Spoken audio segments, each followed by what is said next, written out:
That's a 275, 18 on the back of this thing. Some Boyd wheels on it. All it needs is some mother's polish and you wipe them off and make it shine. It even got a simulated spare. I mean, I don't think it's a tire in there, but... Yep. Alright folks, this is going to be my next build vehicle right here. Show y'all what kind of room I'm working with. I think I got enough back here to do something.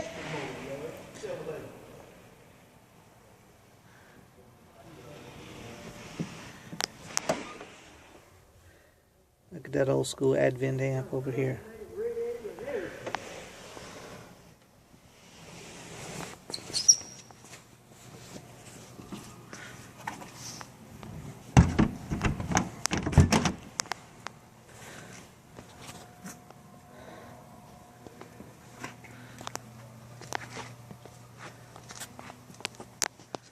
Show you the inside of it.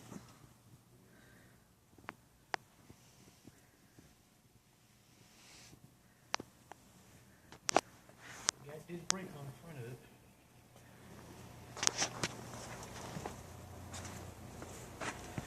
We got a light up under here there. Oh yeah? You can turn a light on up under the front of it. That's a Chevrolet motor. I guarantee it's got an overdrive transmission behind it too. Yeah, buddy.